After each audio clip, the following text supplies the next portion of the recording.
الحمد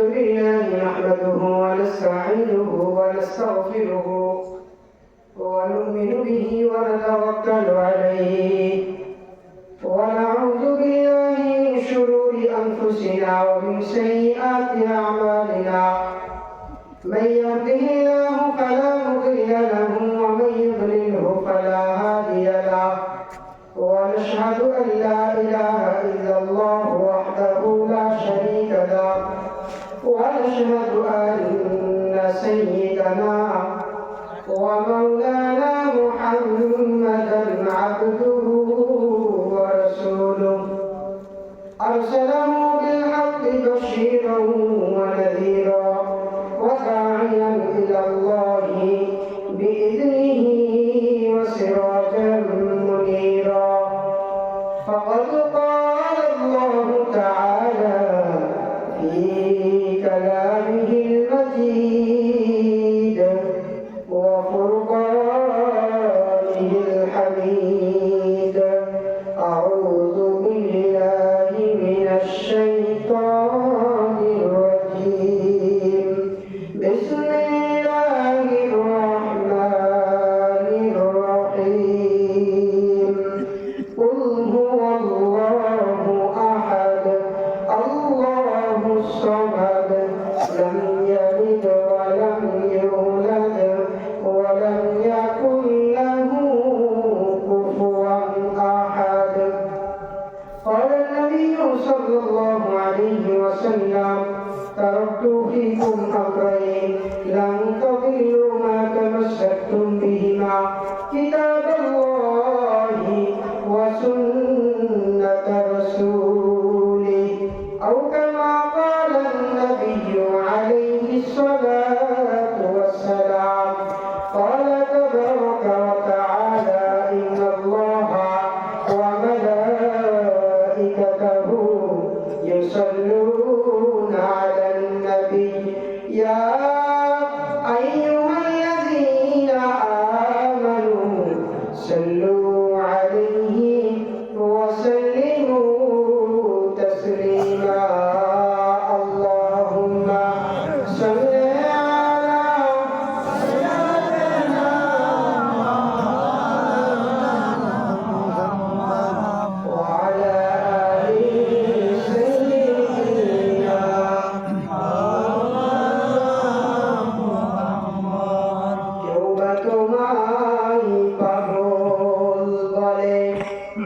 কেউ বা বলেন জাদুঘর আল্লাহ বলেন প্রিয় হাবিব তুমি আমার পয়গম্বর আল্লাহুম্মা সাল্লি আলা সাইয়্যিদিনা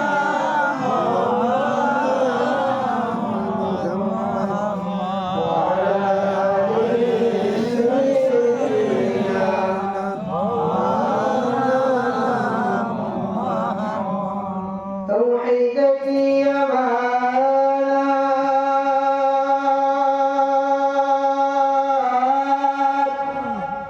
सीनों में है हमारा आशा नहीं मिटाना नामो निशा हमारा बलागल उला बिजमालिह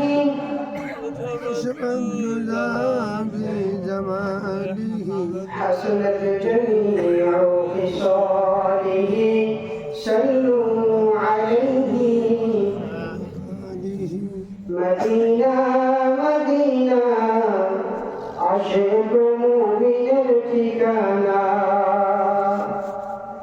নবীর মহব্বত আর ভালোবাসা যার অন্তরে থাকবে একটা জবান বন্ধ থাকবে না আমার সাথে সকলে আকাশের বাতাসকে প্রকম্পিত করে প্যান্ডেলকে মুখরিত করে আমার সাথে সকলে একটু বলবেন মদিনা মদিনা আশিক মুমিনের ঠিকানা বলো মদিনা মদিনা বলেন মদিনা মদিনা আশিক মুমিনের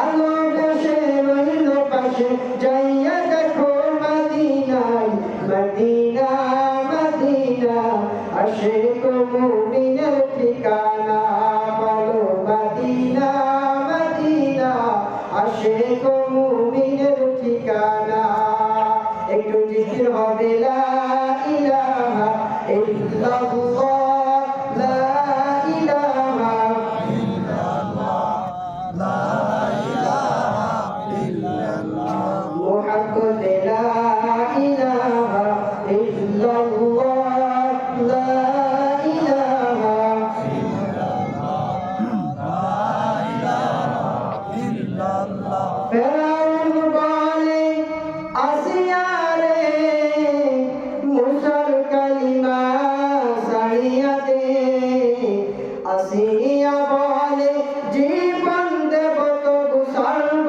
না জবানে ইল্লাল্লাহ লা ইলাহা ইল্লাল্লাহ জবান ছেড়ে লা ইলাহা ইল্লাল্লাহ লা ইলাহা ইল্লাল্লাহ লা ইলাহা ইল্লাল্লাহ দিন দুনিয়ার বাদশা তুমি তুলনা বিহীন অসীম পার দিন দুনিয়ার বাদশা তুমি তুলনা বিহীন অসীম পার তোমার ইশারায় ঝরে রহমত তোমার ইশারায় ঝরে রহমত খুলে যে যাই বেহেশতের দ্বার খুলে যে যাই বেহেশতের দ্বার লা ইলাহা ইল্লাল্লাহ লা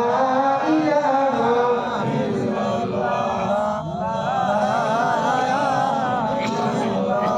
লা ইলাহা ইল্লাল্লাহ মুহাম্মাদুর রাসূলুল্লাহ সাল্লাল্লাহু আলাইহি ওয়াসাল্লাম শুকরগুজার হচ্ছি মহান প্রতিপালকের দরবারে যে রব্বুল আলামিন আজকের এই গভীর রজনীতে এই শীতের মধ্যে কল্পনা শীতের মধ্যে কোরআন এবং হাদিসের কথাগুলো শোনার জন্য আমাদেরকে এই মজলিসে কবুল করেছেন সেই মহান রব্বুল আলামিনের দরবারে কালিমাতুর শুকর আদায় করে শরীরের সবটুকু শক্তি হৃদয়ের সবটুকু ভক্তি আবেগ ভাব আর অনুভূতিকে উজাড় করে শরীরের সবটুকু শক্তিকে কণ্ঠে লাগায় উদিত করে আমরা এক বাক্যে আওয়াজ করে পড়ছি আলহামদুলিল্লাহ। আল্লাহ তাআলা ইচ্ছা করলে এই মুহূর্তে আপনাকে আমাকে চায়ের আড্ডায় নেশার আড্ডায় বিভিন্ন ব্যস্ততার মধ্যে ফেলে রাখতে পারতেন।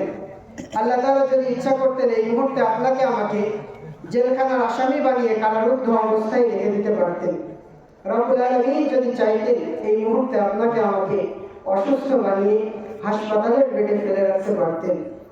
যে দয়ার মালিক এত দয়া করে মায়া করে মহাব্বত করে ভালোবেসে সৃষ্টির সেরাজিক মানুষ বানালেন, আখেরি জামানার পয়গম্বরের উম্মত বানিয়ে দুনিয়াতে পাঠালেন।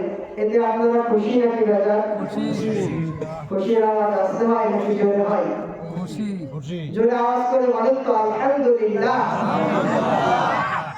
দরুদ ও সালাম পেশ করছি বিশ্ব মানবতার মুক্তির মহান দিশারি।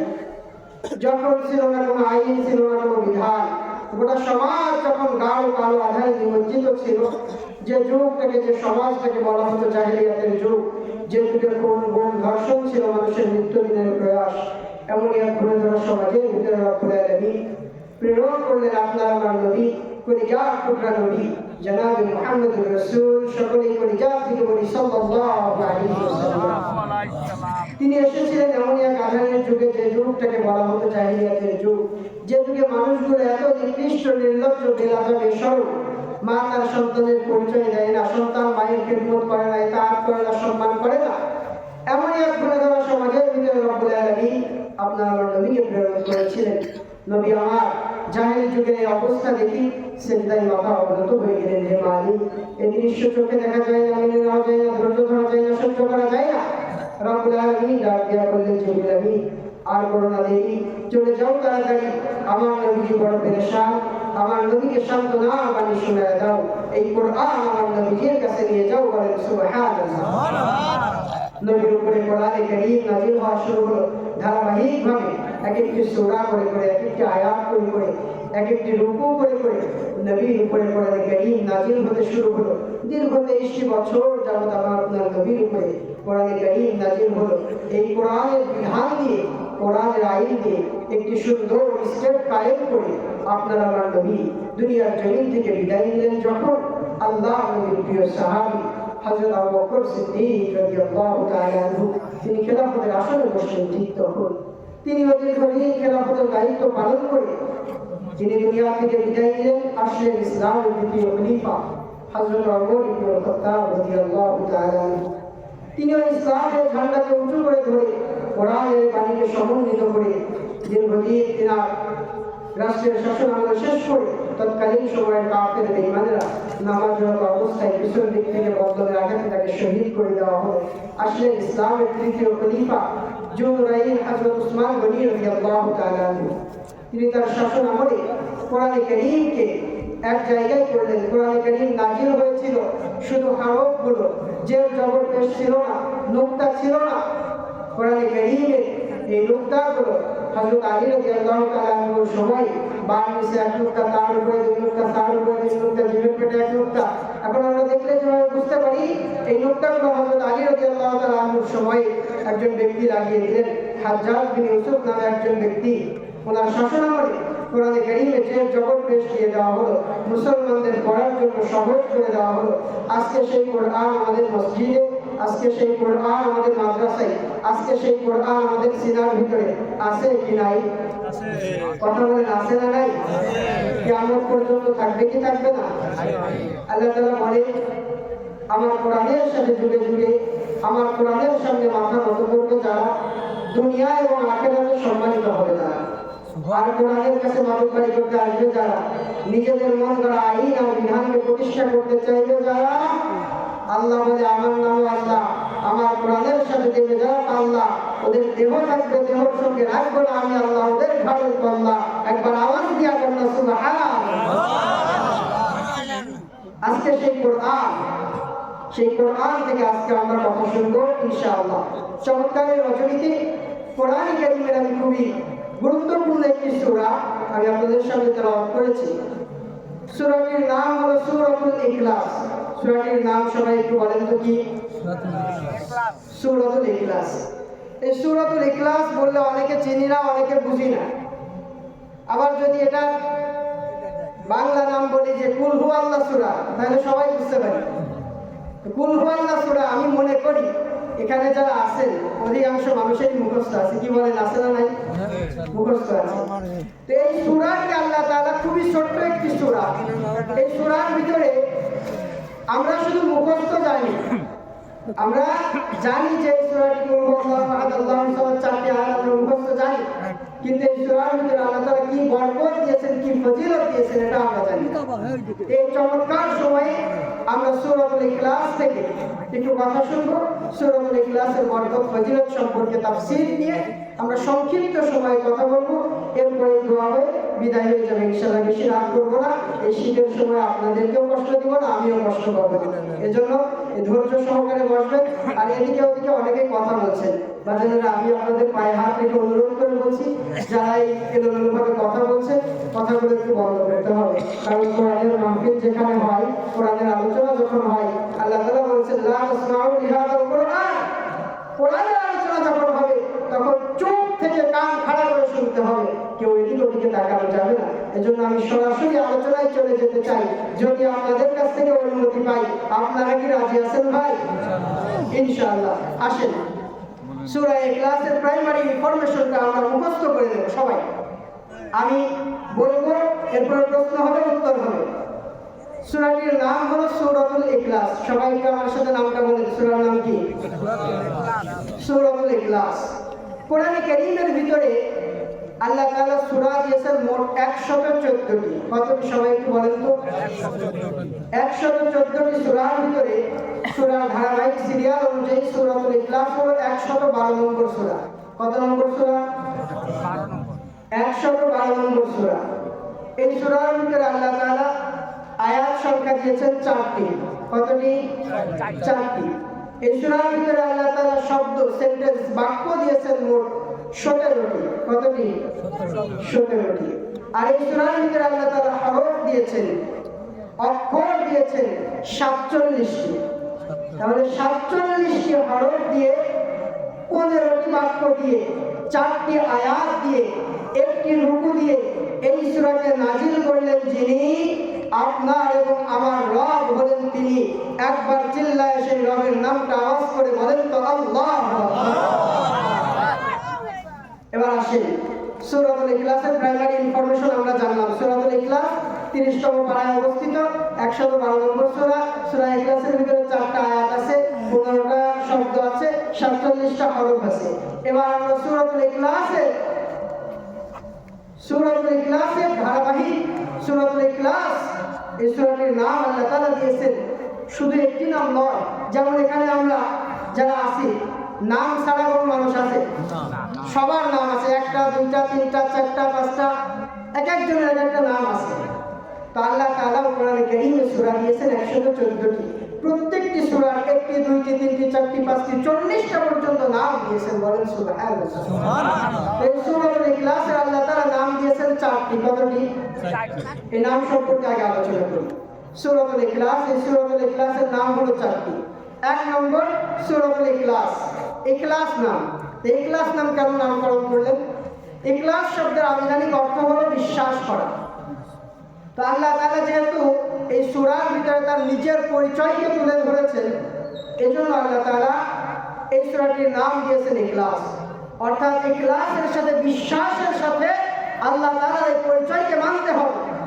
যদি কেউ না মানে তাহলে সে আল্লাহর সাথে শিরক করবে। এজন্য আল্লাহ তাআলা এই সূরাটির নাম দিয়েছেন ইখলাস। এই সূরাটির আরেকটি নাম হলো মারিফা। কি নাম বলেন তো সবাই? মারিফা। মারিফা শব্দের অর্থ হলো চেনা বা জানা। অর্থাৎ আল্লাহ তাআলা এই সূরার ভিতরে নিজের পরিচয় তুলে ধরেছেন। অতএব আল্লাহ তাআলাকে চিনতে হবে, জানতে হবে, এরপরে মানতে হবে। দুনিয়াতে যে যাকে চিনে সে তাকে কিনে, একটা কথা আছে, যে যা চিনে সে তাই কিনে। আল্লাহ তাআলাকে যদি আপনি চিনতে পারেন তাহলে মানতে পারবেন, আর যদি না চিনতে পারেন তাহলে মানবেন না। তো আল্লাহ তাআলা এই জন্য এই সূরার নাম দিলেন হচ্ছে সূরাতুল মারিফা। এই সূরার আরেকটি নাম হলো সূরাতুস সামাদ। সামাদ আল্লাহ তাআলার একটি সিফাতি নাম, এমন সিফাতি নাম যে সিফাতি নামটা আল্লাহ তাআলা সামাদ বলা হয় এমন একজন খোদা, এমন একজন রব, এমন একজন আল্লাহকে, যে আল্লাহ তাআলা শুধুমাত্র নিজে কারো মুখাপেক্ষী নয়, বরং সবাই তার মুখাপেক্ষী। এমন একজন রবকে সামাদ বলা হয়। তো যেহেতু আল্লাহ তাআলা নিজের পরিচয় দিয়েছেন, নিজের অস্তিত্বকে তুলে ধরেছেন এই সূরার ভিতরে, এই জন্য এই সূরার আরেকটি 3 নম্বর নাম দিয়েছেন সামাদ। এই সূরার 4 নম্বর নাম হলো সূরাতুত তাওহীদ। তাওহীদ কেন? আল্লাহ তাআলা যেহেতু তার একত্ববাদ, তার পরিচয় দিয়েছেন এই সূরার ভিতরে, এই জন্য এই সূরাটির নাম দিয়েছেন তাওহীদ। সূরাটির নাম তাওহীদ দিলেন আল্লাহ তাআলার পরিচয় বোঝানোর জন্য, আল্লাহ তাআলার একত্ববাদ বোঝানোর জন্য। তো এই 4টি নাম আমরা জানলাম সূরাতুল ইখলাসের। সূরাতুল ইখলাসের 4টি নাম জানলাম। এবার আসেন সূরার শানে নুজুল। আল্লাহর নবী, বিশ্ব নবী, রাহমাতুল লিল আলামিন, মক্কার জমিনে যখন মক্কার মানুষদেরকে, কুরাইশদেরকে, কাফেরদেরকে কালিমার দাওয়াত দেওয়া শুরু করলেন, ওগো মক্কাবাসী, আসো আল্লাহর দিকে আসো, লা ইলাহা ইল্লাল্লাহ, কুল লা ইলাহা ইল্লাল্লাহ তুফলিহুন, তোমরা বলো আল্লাহ এক। এই দাওয়াত যখন দেওয়া শুরু করলেন, মক্কার কাফেররা ডাক দিয়ে বলে, ওগো মুহাম্মদ বিন আব্দুল্লাহ, তোমার যেমন একটা বংশের পরিচয় আছে, তোমার বংশের নাসবনামা রয়েছে, তোমার নাম মুহাম্মদ, তোমার বাবার নাম আব্দুল্লাহ, তার বাবার নাম হাশিম, আব্দুল মুত্তালিব, তার বাবার নাম হাশিম, তার বাবার নাম আব্দুল মানাফ, তার বাবার নাম কুসাই। এইভাবে ইব্রাহিম নবী পর্যন্ত, আদম পয়গম্বর পর্যন্ত তোমার নামের একটি নাসবনামা রয়েছে, তোমার বংশের একটি নাসবনামা রয়েছে। তাহলে এবার বলো, তুমি যা আল্লাহর পরিচয় দিচ্ছ, তুমি যা আল্লাহর দাওয়াত দিচ্ছ, ওই আল্লাহ তাআলার পরিচয় কি করো? ওই আল্লাহ তাআলাকে কে সৃষ্টি করলো, তাকে আবার কে তৈরি করলো, তাকে কে তৈরি করলো বলো। তোমার আল্লাহর নাম বর্ণনা করো। অপর এক বর্ণনা এসেছে, কাফেররা জিজ্ঞাসা করলো, মুহাম্মদ বিন আব্দুল্লাহ, আমার আল্লাহ কিসের তৈরি? আমরা যে মূর্তি বানাই, আমরা যে খোদা বানাই, আমরা যে ভগবান তৈরি করি, কেউ পাথরের তৈরি হয়, কেউ গাছের তৈরি হয়, কেউ মাটির তৈরি হয়। তুমি যে খোদার দাওয়াত দিচ্ছ, তুমি যে ভাবের দাওয়াত দিচ্ছ, বলো সেই আল্লাহ কিসের তৈরি? হীরা মণি মুক্তা চন্দ্র সূর্য জহরত, নাকি পাথরের তৈরি, নাকি কিসের তৈরি? বলো। মুহাম্মদ বিন আব্দুল্লাহ আমার আপনার নবী তো নিজে থেকে কিছু বলে না, নবী যা বলে শিখায় দেয়। একজন চিল্লা বলেন তিনি কে?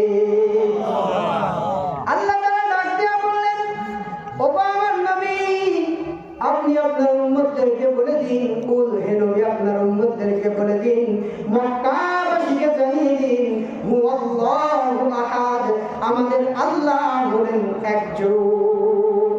আমাদের আল্লাহ কয়জন? এই আয়াত নাযিল করে আল্লাহ তাআলা কাফেরদের ওই যে প্রশ্ন ছিল যে মুহাম্মদ বিন আব্দুল্লাহ বলো তোমার আল্লাহ কার থেকে তৈরি হয়েছে, কিসের তৈরি বলো। এই আয়াত নাযিল করে আল্লাহ তাআলা তার নবীকে জানায় দিলেন, ওগো আমার মুহাম্মদ, ওগো মাই মেসেঞ্জার, আপনি আপনার উম্মতদেরকে বলে দিন, মক্কাবাসীকে বলে দিন যে আপনার আল্লাহ হলেন একজন। 2 নম্বর আয়াতে আল্লাহ তাআলা বললেন আল্লাহুস সামাদ, আর আমি আল্লাহ তাআলা দুনিয়াতে কারো মুখাপেক্ষী নই, দুনিয়ার সমস্ত কিছু আমার মুখাপেক্ষী। লাম ইয়ালিদ ওয়া লাম ইউলাদ, আমি আল্লাহ তাআলা কাউকে জন্ম দেই নাই, আমি আল্লাহ থেকে কাউকে জন্ম নেই নাই, আমি আল্লাহ কাউকে জন্ম দেই নাই। ওয়া লাম ইয়াকুল লাহু কুফুয়ান আহাদ, আমি আল্লাহ তাআলার সমকক্ষ কেউ নাই। বলেন সুবহানাল্লাহ। এমন একজন রব পেয়েছি, এমন একজন আল্লাহ পেয়েছি, এমন একজন খোদা পেয়েছি, এতে আপনারা খুশি নাকি বেজার? সে আল্লাহ তাআলা এই সূরাতুল ইখলাস এত গুরুত্ব দিয়ে সাহাবায়ে কেরাম আমল করতেন। আল্লাহ রাসূল সাল্লাল্লাহু আলাইহি ওয়াসাল্লাম যখন এই সূরার ফজিলত বর্ণনা করতেন, তখন সাহাবায়ে কেরাম এই সূরাকে তেলাওয়াত করার জন্য পাগল করা হয়েছে। ছোট্ট একটি সূরা, কিন্তু এই সূরার ভিতরে আল্লাহ তাআলা ফজিলত দিয়েছেন কত দেখেন। আল্লাহ নবী বিশ্ব নবী একদিন মসজিদে নববীর ভিতরে ডাক দিলেন, ওগো আমার সাহাবীরা, তোমরা একত্রিত হয়ে যাও, তোমরা আমার সামনে চলে আসো। কোরআন কারীমের সূরা নাযিল হয়েছে, তোমাদেরকে এখন একটু এই সূরা সম্পর্কে বলবো। সাহাবায়ে কেরাম একত্রিত হয়ে গেল। যখন নবী আমার বক্তব্য দেওয়া আরম্ভ করলেন, ঠিক তখন ডাক দিয়া বলে, ও সাহাবীরা, কোরআন কারীম থেকে একটি সূরা আমি আল্লাহর কাছে, আমি নবীর কাছে নাযিল করা হয়েছে। সূরাটির নাম হলো সূরাতুল ইখলাস। এই সূরাটি যদি তোমরা একবার তেলাওয়াত করো, আমার কোন উম্মত যদি এই সূরাটি একবার তেলাওয়াত করে, তাহলে ওই বান্দা বান্দীরা আমলনামায় 10 পারা কোরআন তেলাওয়াত করলে যেই সওয়াব হয়, সমপরিমাণ সওয়াব বান্দা বান্দীরা আমলনামায় লিখে দেওয়া হয়। হযরত উকবা রাদিয়াল্লাহু তাআলা প্রশ্ন করলেন, ইয়া রাসূলুল্লাহ, ইয়া হাবিবাল্লাহ, যদি কোনো বান্দা 2 বার তেলাওয়াত করে তাহলে কি হবে? নবী আমার ডাক দিয়া বললেন, সাহাবী, আমার কোন উম্মত যদি সূরাতুল ইখলাসকে 2 বার তেলাওয়াত করে, 2 বার পাঠ করে, তাহলে আমার ওই বান্দা বান্দীর আমলনামায় 20 পারা কোরআন তেলাওয়াত করলে যে সওয়াব হয়, সমপরিমাণ তেলাওয়াতের সওয়াব আমার আল্লাহ তাআলা দিয়ে দেন। হযরত উকবা রাদিয়াল্লাহু আনহু আবার প্রশ্ন করলেন, ইয়া রাসূলুল্লাহ, ইয়া হাবিবাল্লাহ, যদি কোনো বান্দা 3 বার তেলাওয়াত করে তাহলে কি হবে? নবী আমার ডাক দিয়া বলে, সাহাবী শোনো, আমার কোন উম্মত যদি এই সূরাটা 3 বার তেলাওয়াত করে, তাহলে ওই উম্মতের আমলনামায় আমার আল্লাহ তাআলা 1 খতম কোরআন তেলাওয়াত করলে যেই সওয়াব হয়, সমপরিমাণ সওয়াব বান্দা বান্দীর আমলনামায় লিখে দেন। সুবহানাল্লাহ। বাড়িতে যে বলবেন বলে বসে আছে, আওয়াজ দিয়ে বলেন সুবহানাল্লাহ। নবী আমার শীতের সকাল, মাঘ মাসের বাক্কাবানু শীত, কনকনে শীতের ভিতরে নবীজি চাদর মুড়ি দিয়ে মসজিদে নববী থেকে বের হচ্ছেন। বাবে জিবরিলে দাঁড়ানো, এমন অবস্থায়, এমন সময় হযরত জিবরিল আমিনের আগমন হয়ে গেল। জিবরিল আমিন ডাক দিয়া বলে, ইয়া রাসূলুল্লাহ, ইয়া হাবিবাল্লাহ, ও পয়গম্বরে দু আলম সরকার, একটা কথা বলা আপনাকে বড় দরকার। নবী আমার ডাক দেয়া বলে, জিবরিল আমিন ভাই কি কথা বলো জানতে চাই। জিবরিল আমিন ডাক দেয়া বলে, ইয়া রাসূলুল্লাহ, ওই যে দূরে তাকায় দেখেন আপনার একজন সাহাবী চাদর মুড়ি দিয়া হেঁটে যায়, আপনার ওই সাহাবীর নাম হলো হযরত আবু যর। এটা সাধারণ কোন সাহাবী নয়, জান্নাতি মানুষ, আল্লাহর দুনিয়ার রাস্তা দিয়া হেঁটে যায়। নবী আমার ডাক দিয়া বলে, জিবরিল আমিন ভাই, আমার সাহাবী আবু যর গিফারির নামটা তুমি কেমনে জানো জানতে চাই। জিবরিল আমিন ডাক দিয়া বলে, ইয়া রাসূলুল্লাহ, শুধু আমি নয়, আসমানের যত ফেরেশতারা হযরত আবু যর গিফারির নামটা মুখস্থ করে রেখেছে তারা। নবী আমার আবু যরকে ডাক দিলেন, আবু যর, কি এমন আমল তুমি করো যে আমলের বিনিময়ে আল্লাহ তাআলা তোমাকে আসমানের সমস্ত ফেরেশতাদের মাঝে পরিচয় করে দিয়েছেন। হযরত আবু যর ডাক দিয়া বলে, ইয়া রাসূলুল্লাহ, ইয়া হাবিবাল্লাহ, ছোট্ট মানুষ, আমি তেমন কোনো আমল করতে পারি না, তবে নবী গো, একটি আমল আমি প্রতিদিন না করে আরামের বিছানায় ঘুমাইতে যাই না। নবী আমার ডাক দিয়া বলে, হে আবু যর, কি এমন আমল তুমি করো বলো যে আমলের বিনিময়ে আল্লাহ তাআলা তোমাকে আসমানের ফেরেশতাদের সামনে পরিচয় তোমার ওপেন করে দিয়েছেন, তুলে ধরেছেন। হযরত আবু যর ডাক দিয়া বলে, ইয়া রাসূলুল্লাহ, এমন কোন আমল করতে পারি না, তবে নবী গো, একটা আমল আমি প্রতিদিন করি। মক্কার জমিনে আপনি একদিন আমাদেরকে বলেছিলেন যে সূরাতুল ইখলাস যদি কেউ 3 বার তেলাওয়াত করে তাহলে ওই বান্দা বান্দির আমলনামায় 1 খতম কোরআন তেলাওয়াতের সওয়াব হয়। ওই দিন থেকে নিয়ে আজকের দিন পর্যন্ত একটা দিনও বাদ যায় নাই গো নবী, প্রতিদিন আমি 3 বার সূরাতুল ইখলাস তেলাওয়াত করি। 10, 11, 12, 13, 14, 15, 10, 11, 12, 13, 14, 15, সব সারিয়া আল্লাহ কোরআন ধরো ভাই ধরো, সব সারিয়া আল্লাহ কোরআন ধরো ভাই ধরো। যদি ধরতে হয় ধরতে হবে কি বলেন তো, কি ধরতে হবে? আল্লাহর কোরআন। কি ধরতে হবে বলেন? 10, 11, 12, 13, 14, 15, 10, 11, 12, 13, 14, 15, সব সারিয়া আল্লাহর কোরআন ধরো ভাই ধরো, সব সারিয়া আল্লাহর কোরআন ধরো ভাই ধরো, আরে সব সারিয়া আল্লাহর কোরআন ধরো মা ধরো। এই কোরআনটা পড়লে ভাই কত ফজিলত, যার কারণে সাহাবীরা পড়তেন সারা রাত। এই কোরআনটা পড়লে ভাই কত ফজিলত, যার কারণে সাহাবীরা পড়তেন সারা রাত। কোরআন খানি বুকে নিয়ে জীবনটা গড়ো, কোরআন খানি বুকে নিয়ে জীবনটা গড়ো, সব সারিয়া আল্লাহর কোরআন ধরো ভাই ধরো, সব সারিয়া আল্লাহর কোরআন ধরো ভাই ধরো, আরে সব সারিয়া আল্লাহর কোরআন ধরো মা ধরো। ছোট্ট একটি ইখলাস সূরা 3 বার পড়িলে 1 খতম কোরআন পড়ার সওয়াব যে মিলে। সুবহানাল্লাহ বলবেন না? বলেন সুবহানাল্লাহ। ছোট্ট একটি ইখলাস সূরা 3 বার পড়িলে 1 খতম কোরআন পড়ার সওয়াব যে মিলে। আবু যর গিফারির মতো আমলটা করো, সাহাবীদের মতো করে আমলটা করো, সব সারিয়া আল্লাহর কোরআন ধরো ভাই ধরো, সব সারিয়া আল্লাহর কোরআন ধরো মা ধরো। আরে শোনো শোনো শোনো বাবা মুমিন মুসলমান, শোনো শোনো শোনো মা গো মুমিন মুসলমান, একটা সন্তান আল্লাহ যাদের করিয়াছেন দান, সন্তানটাকে বানাও তোমরা হাফেজ কোরআন, না হয় কিন্তু মরার পরে আছে জাহান্নাম তোমার, না হয় কিন্তু মরার পরে আছে জাহান্নাম। একটা সন্তান হাফেজ যদি বানাও দুনিয়ায়, মরার পরে কোরআন পড়বে তোমার বিছানায়।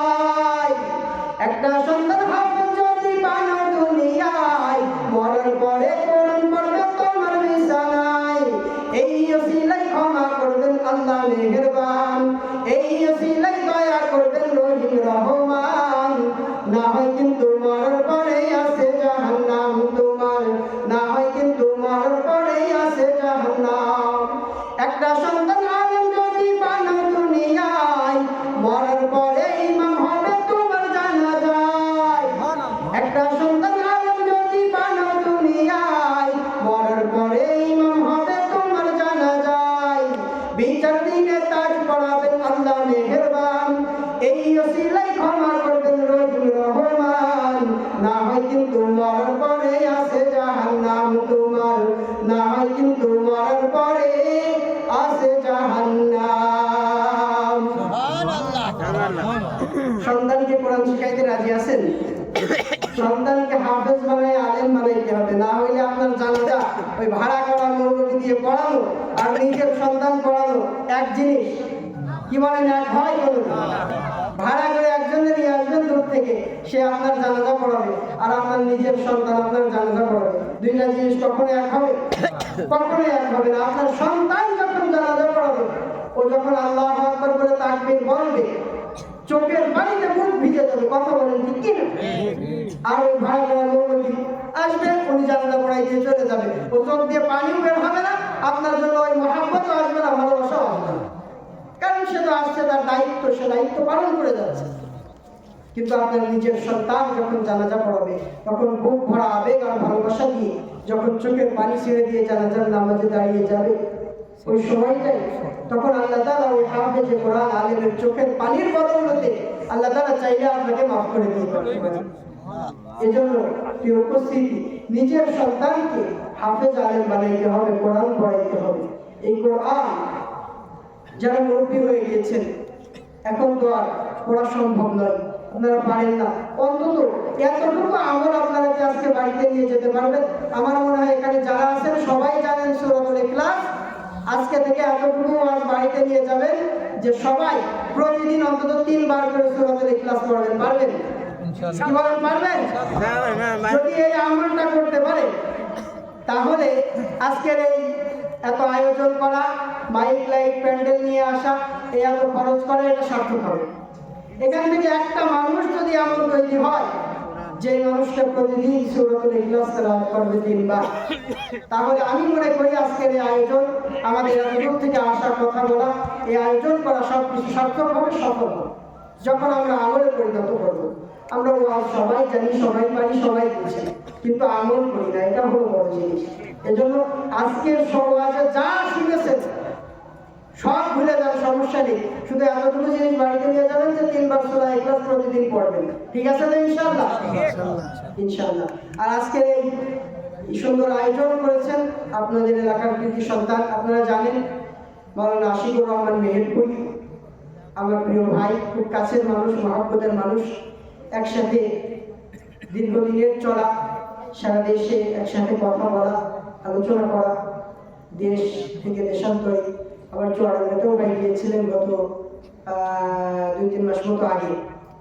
এরপরে কুষ্টিয়াতে বিভিন্ন জায়গাতে কথা বলা হয়। ভারতের জন্য আমরা পাসপোর্টও রেডি হয়ে গিয়েছে, শুধুমাত্র ভিসা দিচ্ছেন। আপনারা জানেন এখন দেশের জটিলতা, ইন্ডিয়ার সাথে আমাদের দিদি যখন ছিল তখন তো আর সমস্যা ছিল না। দিদি থাকলে দাদার সাথে সম্পর্ক ঠিক, কি বলেন, তাই না? এখন দিদির যেহেতু আপনারা পাঠাই দিচ্ছেন দাদার কাছে, আমরা পাঠাই দিচ্ছি, এখন তো দাদা রাগান্বিত হবে আমাদের উপরে। এই জন্য ভিসা টিসা বন্ধ করে দিচ্ছে, আমরাও যাইতে পারছি না। ভারতের আমাদের অনেক ভাইয়েরা, বক্তা ভাইয়েরা, তারা ফোন দেয়, ভাই আসে, কিন্তু যাওয়ার সুযোগ নাই, ভিসা তো বন্ধ, যাও কেন? এই জন্য দোয়া করেন আল্লাহ তাআলা যেন খুব দ্রুত এটা আসান করে দেয়, সহজ করে দেয়, আমরা যেন সম্প্রীতি রক্ষা করে চলতে পারি। হিন্দু মুসলিম আমরা ভাই ভাই, আমাদের ভিতরে কোনো বিভেদ নাই, কিন্তু বিভেদ তৈরি করে তারা, উস্কানিমূলক কথা বলে বিভেদ তৈরি করে তারা মুসলমানদের ভিতরে ডিভাইডেড করতে চায়। এই জন্য দোয়া করেন আল্লাহ তাআলা যেন সুন্দর পরিবেশ করে দেয়, আমরাও দেশে এবং দেশের বাইরে কথা বলতে পারি, কোরআনের আলোচনাগুলোকে প্রচার করে দিতে পারি। আর আজকের এই মঞ্চে উপস্থিত আছেন আজকের মাহফিলের সম্মানিত সভাপতি মোহাম্মদ শহীদুল ইসলাম সাহেব এবং আরো হযরত উলামায়ে কেরাম, অত্র এলাকার ইমাম সাহেব সহ আপনারা যারা উপস্থিত আছেন, সবাইকে নিয়ে আমরা দোয়া করব ইনশাআল্লাহ। যারা এই বাড়ি থেকে, এই পরিবার থেকে, এই খানদান থেকে যারা দুনিয়া থেকে চলে গিয়েছেন, আল্লাহ তাআলা যেন সবাইকে মাফ করে দেয়, ক্ষমা করে দেয়, আমরা সকলেই করছি আমিন। এই আলোচনা দোয়ার আগে আমি আপনাদেরকে সাথে নিয়ে নবীর ভালোবাসায়, রসুলের আদর্শে, রসুলের একটি সঙ্গীত পরিবেশন করবো, এরপরে দোয়া হয়ে যাবে ইনশাআল্লাহ। তবে আমার সাথে আপনাদেরকেও গাইতে হবে, পারবেন? ইনশাআল্লাহ। আমার সাথে আপনাদেরকেও বলতে হবে। শুধু এতটুকু শব্দ বিশেষ করে বলবেন যে রাসূল এসেছে, হাবিব এসেছে, এতটুকু শব্দ আমার সাথে সবাই বলবেন। ঠিক আছে তো ইনশাআল্লাহ? সঙ্গীত শেষ করে দিয়ে এরপরে মোনাজাত দিয়ে দোয়া করে আমরা সবাই নিজ নিজ বাড়িতে চলে যাব। ঠিক আছে, আমার সাথে সবাই বলেন, আকাশেরই তারাগুলি ঝিলিমিলি ঝিলিমিলি জ্বলছে, ডালে ডালে ফুলগুলি সৌরভে দুলছে, রাসূল এসেছে, হাবিব এসেছে, বলো না রাসূল এসেছে, হাবিব এসেছে, রাসূল এসেছে, হাবিব এসেছে।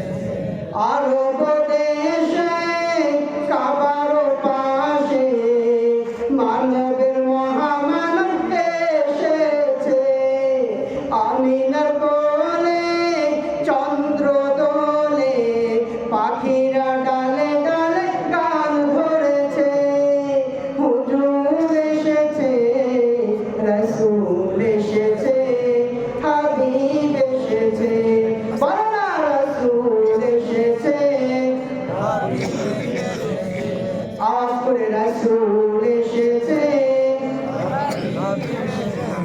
ধন্য ধন্য হয়েছে ধন্য নবীকে যে ভালোবেসেছে, হারাম হারাম দোজখ হারাম জান্নাতে তার নাম লিখেছে, মনের হরষে হুজুর এসেছে, রাসূল এসেছে, হাবিব এসেছে, রাসূল এসেছে, হাবিব এসেছে, নবী এসেছে, হাবিব এসেছে।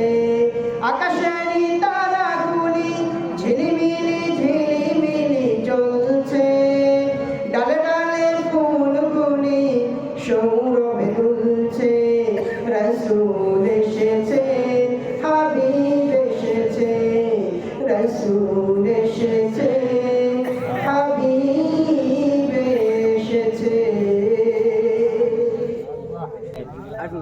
اللهم صل على محمد وعلى آل محمد كما صليت على إبراهيم وعلى آل إبراهيم إنك حميد مجيد. اللهم بارك على محمد وعلى آل محمد كما باركت على إبراهيم وعلى آل إبراهيم إنك حميد مجيد. اللهم آمين. ربنا ظلمنا أنفسنا وإن لم تغفر لنا وترحمنا لنكونن من الخاسرين. رب ارحمهما كما ربياني صغيرا. رب ارحمهما كما ربياني صغيرا. আয় পরওয়ারদিগার আলম রব্বুল আলামিন, বিশাল আসমানের মালিক, বিস্তীর্ণ জমিনের মালিক আল্লাহ তাআলা, মাগরিবের নামাজের পর থেকে নিয়ে এই গভীর রজনী পর্যন্ত রব্বুল আলামিন তোমার বান্দাদেরকে নিয়ে ওলামায়ে কেরাম কোরআন হাদিস থেকে গুরুত্বপূর্ণ আলোচনা করে আল্লাহ তাআলা সর্বশেষ আমি অধ্যয়ন কোরআন থেকে কয়েকটি কথা বলেছি। রব্বুল আলামিন সর্বশেষ তোমার কোরআন কারীম থেকে সূরা তেলাওয়াত করেছি, তোমার হাবিবের সঙ্গে দরুদ পাঠ করেছি, ইস্তেগফার করেছি। আল্লাহ তাআলা সর্বশেষ মাথা নত করে দিয়ে ক্ষমা পাওয়ার আশায় তোমার আলিশান দরবারে দুখানা হাত তুলে দিয়েছি। রব্বুল আলামিন আমাদের আশা ভরসা তেলাওয়াত জিকির যা কিছু করেছি সমস্ত আমলটুকু তুমি কবুল করে নাও। এর ভিতরে ভুল ত্রুটি হয়ে গেলে মাফ করে দাও। সবগুলো কঠিন করে বৃদ্ধি করে সর্বপ্রথম নবী পাকের রওজা মুবারকে পৌঁছিয়ে দাও। কিতাব আলাইহিস সালাতু ওয়াস সালাম থেকে শুরু করে 2025 সাল রব্বুল আলামিন আজকে এই দিন পর্যন্ত যত মুমিন মুমিনাত যারা পরিমাণ নিয়ে কবরে চলে গিয়েছে সকলের কবর সবের হাদিয়াতুল পৌঁছিয়ে দাও।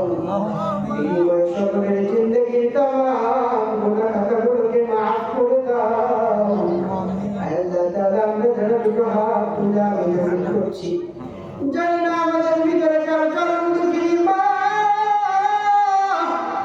দুনিয়া ছেড়ে বিদায় নিয়ে চলে গিয়েছে। রব্বুল আলামিন, মা যে কত আদরের হয়, যাদের মা দুনিয়া থেকে চলে গিয়েছে তারাই জানে।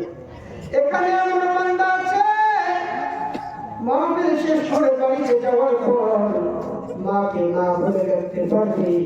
রব্বুল আলামিন, আমার বান্দা আছে বাড়িতে যাওয়ার পরে দেখবে মায়ের ঘরে মায়ের চশমাটা চশমার জায়গায় পড়ে আছে, মায়ের লাঠিটা লাঠির জায়গায় পড়ে আছে, মায়ের পানের পাটাটা পানের পাটার জায়গায় পড়ে আছে, কিন্তু মা বলে ডাক দেওয়ার মতো সেই মানুষটা দুনিয়াতে নাই। মালিক গো, দেশে যখন সফর করি, বাড়ি থেকে যখন মাহফিলের উদ্দেশ্যে বের হয়ে যাই, গেট থেকে যখন বের হই, মা জননী গেটের পাশে দাঁড়িয়ে দাঁড়িয়ে চোখ মুছতে থাকে। আল্লাহ তাআলা, গাড়ির লুকিং গ্লাস দিয়ে তাকায় দেখি, যত দূর পর্যন্ত আমার গাড়িটা দেখা যায়, মা জননী গেটের পাশে দাঁড়িয়ে দাঁড়িয়ে কান্না করে আর চোখ মুছতে থাকে। আল্লাহ তাআলা, ওই দরদের মা যাদের দুনিয়া থেকে চলে গেছে, রব্বুল আলামিন মায়ের কবরগুলো জান্নাতের টুকরা বানায় দাও। আল্লাহ, মাকে তুমি মাফ করে দাও। আমাদের যাদের মা দুনিয়াতে জীবিত আছে, রব্বুল আলামিন মাকে নেক হায়াত দারাজ করে দাও, সুস্থতার সাথে দীর্ঘ নেক হায়াত দিয়ে দাও। আল্লাহ তাআলা, আমরা আম্মু অসুস্থ, রব্বুল আলামিন আমার আম্মুকে তুমি সুস্থ করে দাও। আল্লাহ তাআলা, বাবা যে কত আদরের হয়, ছোট্টবেলায় ঈদের দিন যখন হয়ে যেত, বাবা গরিব মানুষ, একটা জামা কিনে নিয়ে আসার ক্ষমতা ছিল না। রব্বুল আলামিন পরের জায়গায় কাজ করে যখন 100 টাকা 50 টাকা পেয়ে দিন শেষে যখন সন্তানের জন্য একটি পাঞ্জাবি কিনে নিয়ে, একটি জামা, নতুন জামা কিনে নিয়ে ঈদের দিন বাড়িতে আসতো, সন্তানের হাতটা ধরে নিয়ে ঈদগাহের দিকে যাইতো, মালিক ওই স্মৃতি মনে পড়লে তো এখন চোখের পানি ধরে রাখতে পারি না। রব্বুল আলামিন, ওই আদরের বাবা যাদের দুনিয়া থেকে চলে গিয়েছে, রব্বুল আলামিন বাবার কবর সব পৌঁছিয়ে দাও, বাবার কবর কেটে জান্নাতের ফেরদাউস নসিব করে দাও। আমাদের যাদের বাবা দুনিয়াতে জীবিত আছে, সুস্থতার সাথে দীর্ঘ নেক হায়াত দিয়ে দাও। রব্বুল আলামিন, এই বাড়ি থেকে যারা দুনিয়া থেকে চলে গিয়েছে, এই বংশ থেকে দুনিয়া থেকে বিদায় নিয়েছে, রব্বুল আলামিন তাদের সবাইকে তুমি মাফ করে দাও।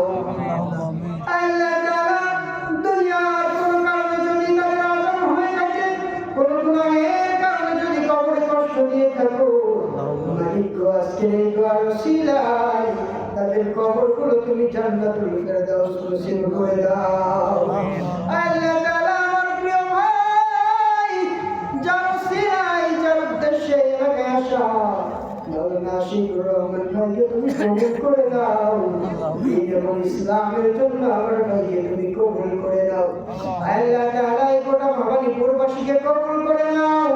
রব্বুল আলামিন, আমার পাশে বসে আছে আমার পিতৃতুল্য মুরব্বী, এই মাহফিলের সভাপতি মোহাম্মদ শহীদুল ইসলাম সাহেব, আল্লাহ তাআলা তাকে তুমি কবুল করে নাও।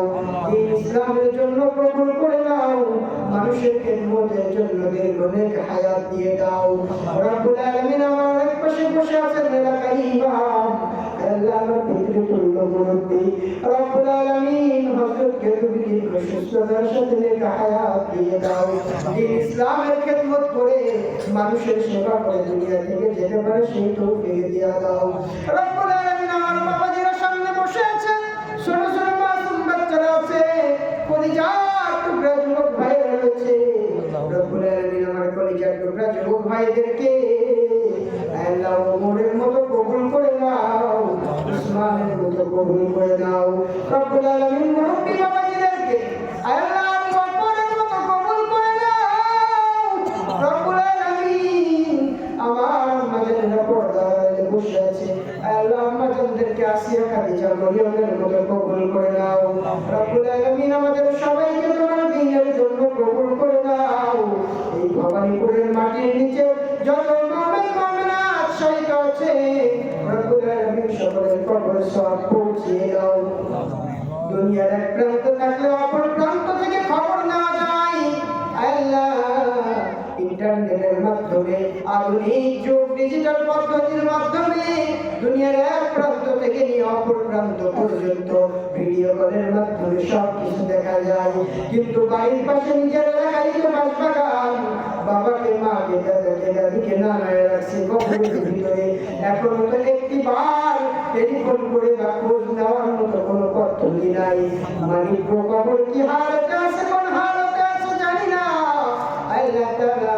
তাদের সকলের কবরগুলো তুমি জান্নাতুল ফেরদাউস নসিব করে দাও রব্বুল আলামিন এই বাড়িটাকে কবুল করে নাও এই বাড়ির উপরে খাস রহমত নাযিল করে দাও আল্লাহ তাআলা আয়োজন করতে গিয়ে যারা পয়সা দিয়েছে শ্রম দিয়েছে বুদ্ধি দিয়েছে মেধা দিয়েছে আল্লাহ সকলের মেধা শ্রম বুদ্ধি টাকা পয়সা সমস্ত আমলগুলো তুমি কবুল করে নাও আল্লাহ তাআলা আমাদের সবাইকে পাঁচ ওয়াক্ত নামাজি পরহেজগার মুত্তাকি বানায় দাও রব্বুল আলামিন শেষ ফরিয়াদ করি গো মালিক আমাদের সবাইকে একটিবার হইলেও কাবা জিয়ারত না করার কবরে ডাক দিও না আল্লাহ তাআলা একটিবার হইলেও সচক্ষে তোমার নবীজির রওজা জিয়ারত করতে পারি দেখতে পারি সেই তৌফিক তুমি আমাদেরকে দান করে দাও আল্লাহ তাআলা আমার ভাই শিকুর রহমান ভাই বিশাল জটিলতায় ভুগছে রব্বুল আলামিন তার বিশাল সুস্থভাবে সুন্দরভাবে করে ফেলার তৌফিক দাও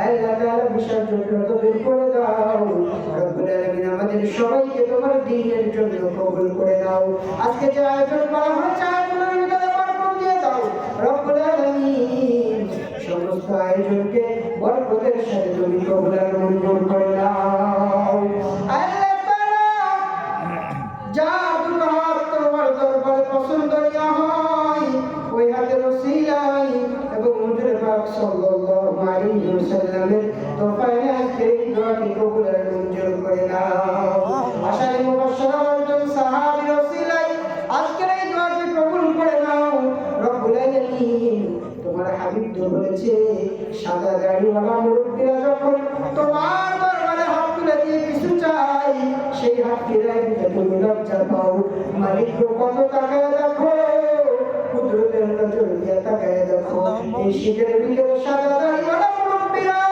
তোমার দরবারে হাত তুলে দিয়েছে রব্বুল আলামিন মুরব্বীদের ওসিলায় আমাদের সবাইকে তুমি মাফ করে দাও আল্লাহ তাআলা মালাকুল মাউত যেদিন সামনে চলে আসবে আজরাইল যখন বুকের উপরে বসে জানটা বাহির করে নিবে ঠিক ওই মুহূর্তে আমাদের সকলের জবানে জারি করে দিয়ে ওই মালের কালিমা লা ইলাহা ইল্লাল্লাহু মুহাম্মাদুর রাসূলুল্লাহ